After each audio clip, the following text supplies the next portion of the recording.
Sziasztok! Én Renátó vagyok, ebben a videóban pedig a Motorola Edge 60 Fusion mutatom be nektek, ami a 140 000 forintos árcímkéjével, nos, meglepően jó vétel lett, ez jelenleg az egyik legjobb vétel ennyi pénzért. Érdekel, hogy milyen? A videóból megtudod? Kezdjünk!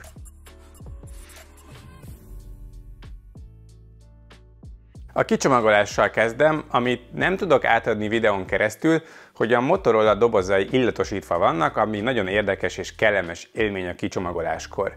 A csomagban legfelül van egy kisebb doboz, benne egy töltőkábellel, energiacímkével és a kézikönyvekkel, valamint a SIM-kiszedővel.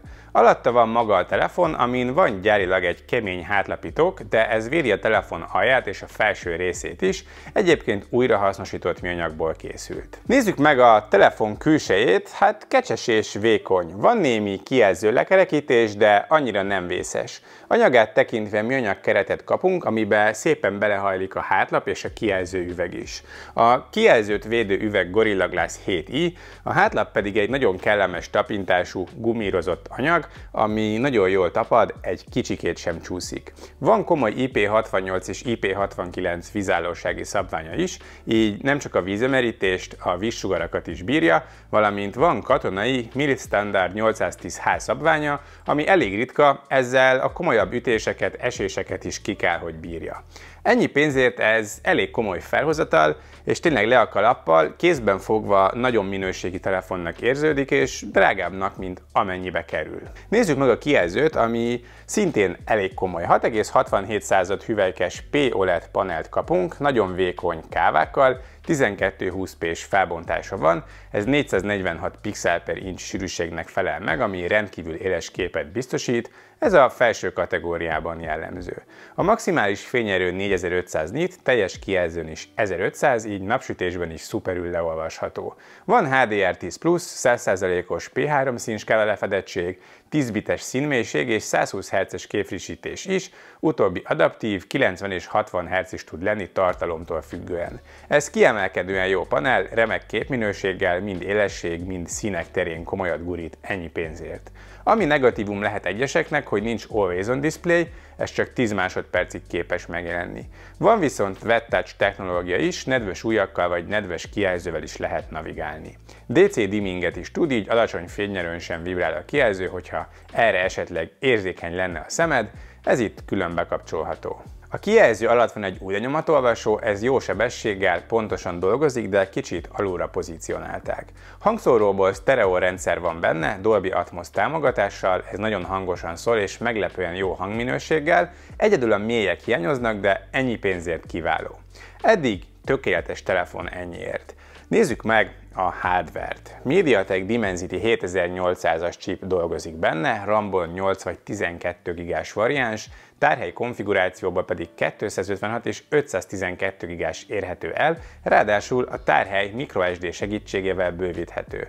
A rendszer simán kellemesen fut, nagyon ritkán vannak pici röccenések, nagyon jól használható a készülék. Ez egy jó középkategóriás felhozatal, ennyi pénzért a kategória átlagához tartozik, ez látható a benchmark számokból, van egyébként ennél gyengébb és erősebb telefon is ennyi pénzért. A stressztesten hibátlanul teljesít, nem veszít teljesítményt, közben nem is melegszik. A játékoktól sem ijed meg, például egy Asphalt Legends simán futtatható rajta közepes beállításokkal és közben nem melegszik, csak langyos a készülék. Teljesen jó ez a hardware benne, egy átlagos felhasználónak tökéletes lesz. Adatkapcsolat terén sem tudok belekötni, van Dual SIM, Nano SIM, valamint eSIM variánsban. Wi-Fi-ből támogatja a 6-os verziót, Bluetooth-ból is az 5.4-et, valamint NFC chip is van benne. A hívások minősége, valamint a GPS jel hibátlan volt a teszt során. Szoftveres téren is elég jó a telefon, Android 15-ön jelent meg a Moto Hello UI felületével. 3 év főverzió és 4 év biztonsági frissítés jár mellé, ez jó vállalás ezen az árszinten. A felület nagyon hasonló az alap Androidhoz, gyors, stabil, jól használható, viszont annál sokkal-sokkal jobban személyre szabható, vannak profilozási lehetőségek is, eléggé el lehet vele szöszölni.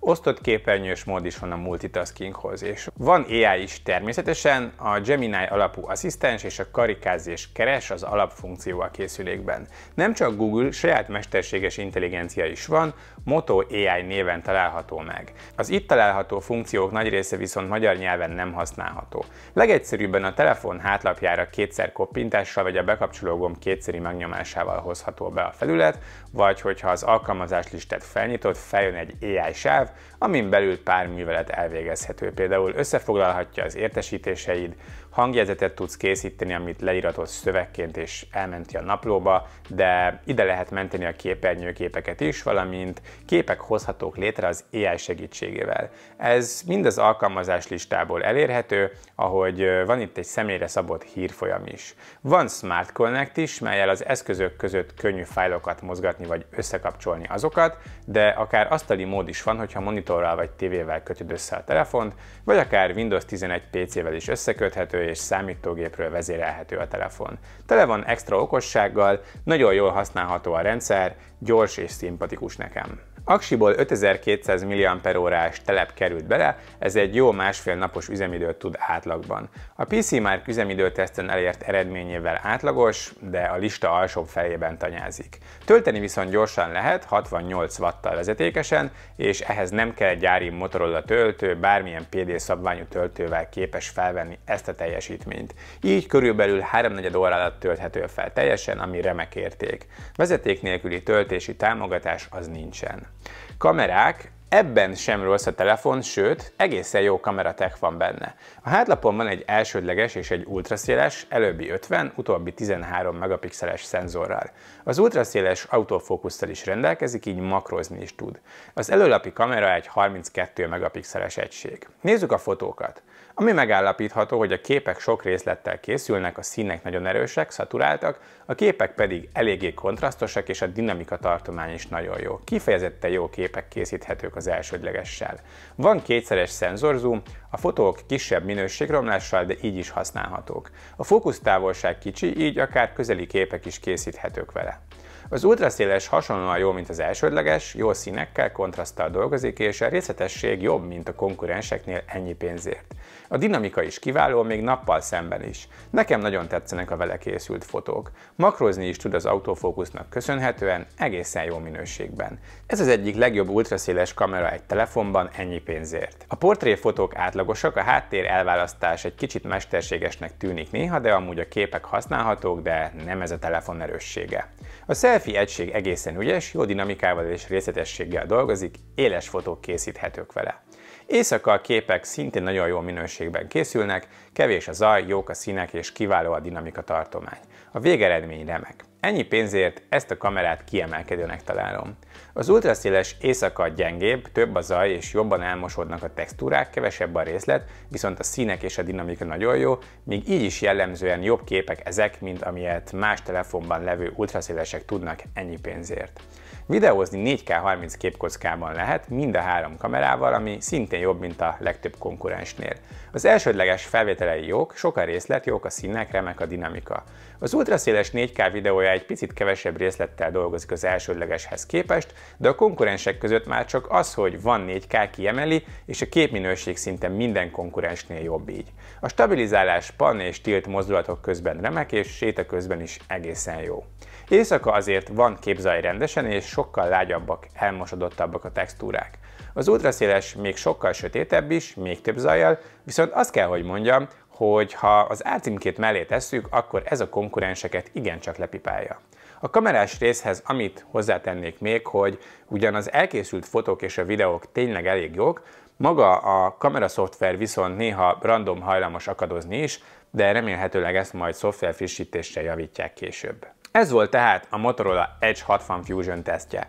Összességében ez egy nagyon komoly ajánlat ennyi pénzért. A kialakítása remek, komoly védelemmel, a kijelző kiváló, a szoftver is nagyon szerethető, és ugye vannak AI funkciók is, no meg a kamerarendszer ennyi pénzért elég jónak számít, főleg a kifejezetten jó ultraszéles. A teljesítmény átlagos, ahogy az üzemidő és a töltés is, de úgy kifejezetten negatívumot nem nagyon tudok róla mondani, talán tényleg csak a néha kicsit akadozó kamera szoftver az, ami felhozható. 140 000 forintért ez az egyik legjobb vétel jelenleg a piacon, talán csak a Nothing 3A hozza még ezt a szintet összességében. A Motorola felé billenhet viszont a mérleg nyelve, hogyha mondjuk a Yettelnél kapható lesz ez a telefon előfizetés mellé, és elvileg kapható lesz, szóval részemről igencsak ajánlott készülék lett a Motorola Edge 60 Fusion. Köszönöm szépen, hogyha végignézted a videót, hogyha tetszett, akkor kérlek nyomj rá egy lájkot, és iratkozz fel a csatornámra, hogyha érdekelnek még hasonló mobilos tartalmak.